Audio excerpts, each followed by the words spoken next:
25 जून 2025 से 25 जून 2026 तक संविधान हत्या दिवस कार्यक्रम के आयोजन के अंतर्गत वीर स्वतंत्रता संग्राम सेनानी श्री सरदार विष्णु सिंह के महाविद्यालय में संविधान हत्या दिवस कार्यक्रम का आयोजन किया गया, जिसमें भाषण प्रतियोगिता और निबंध प्रतियोगिता हुई। इस अवसर पर महाविद्यालय के प्राचार्य श्री प्रदीप पंद्राम सर ने बताया कि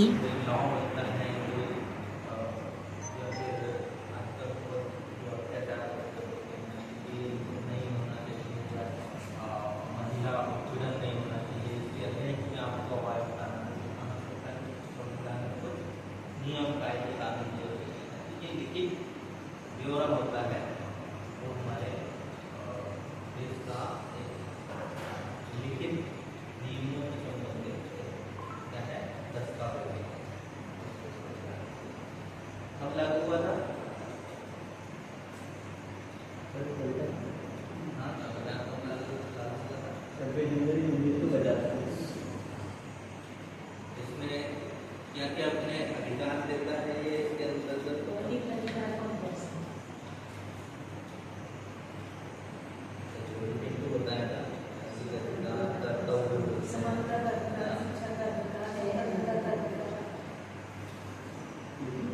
कार्यक्रम हम जो मना रहे हैं ना, ये संविधान हत्या दिवस 25 जून 25 से लेके 25 जून 26 तक चलेगा, एक साल तक। इसमें विभिन्न कार्यक्रम होंगे साल भर, जैसे फिल्म प्रदर्शनी दिखाई जाएगी, पोस्टर होगा, व्याख्यान प्रतियोगिता होगी, भाषण होंगे, निबंध होंगे, तो साल भर चलेगा।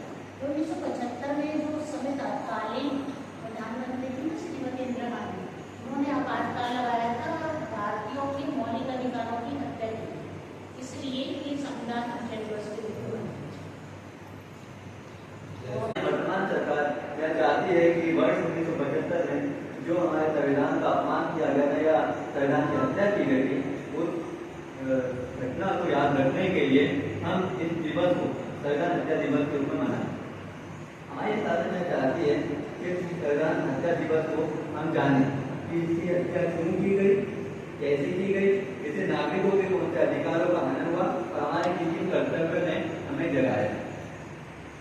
तो इसकी शुरुआत होती है 25 जून 1975 को।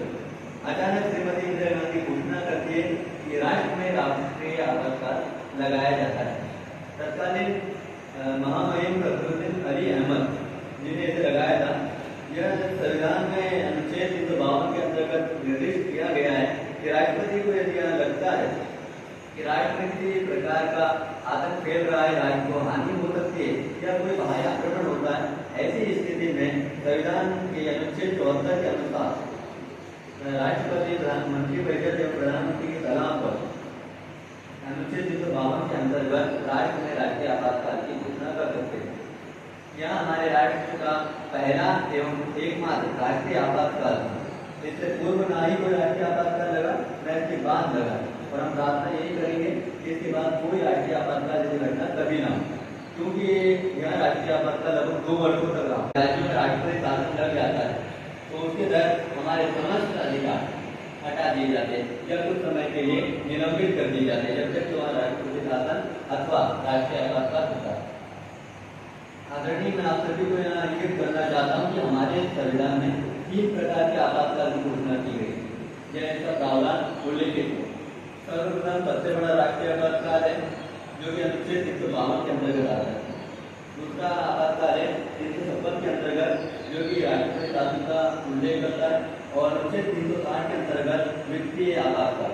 हमारा सौभाग्य रहा है कि 360 अनुच्छेद का प्रयोग आज तक नहीं हुआ, क्योंकि हमें आर्थिक संकट आज तक देखना नहीं पड़ा, लेकिन यही हमारा दुर्भाग्य रहा कि 356 अनुच्छेद के तहत हमारे राज्यों में कई बार आपातकाल को होगा।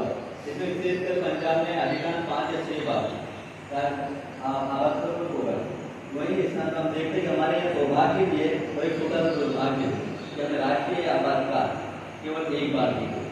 प्रार्थना कीजिए कि ऐसे राष्ट्रीय आपातकाल को दोबारा कभी ना देखें और प्रयास ये करें कि हमारे जो कर्तव्य है हम अपने राष्ट्र के कल्याण के लिए लगाएं, हमारे कर्तव्य को जाने, क्योंकि हो सकता है कुछ समय इंदिरा गांधी को इस प्रकार का कुछ लगा हो कि हमारे देश राष्ट्रीय आपातकाल की आवश्यकता है, मेरे विषय में यह नहीं जानता कि उन्होंने अपनी इच्छा से लगाया राज्य की सुरक्षा के लिए। मैं उन पर कोई टिप्पणी नहीं कर सकता क्योंकि मैं जानता हूँ वे हमारे देश के महान प्रधानमंत्रियों में से एक रही। दिनांक 25 जून 1975 से आपातकाल लागू होना भारत के लोकतांत्रिक इतिहास के सबसे काले दौर की याद दिलाता है। गृह मंत्रालय की दिनांक 11 जुलाई 2024 की अधिसूचना के अनुसार इस दिन को संविधान हत्या दिवस के रूप में अधिसूचित किया गया है। आपातकाल में नागरिक स्वतंत्रता का व्यापक निलंबन हुआ है।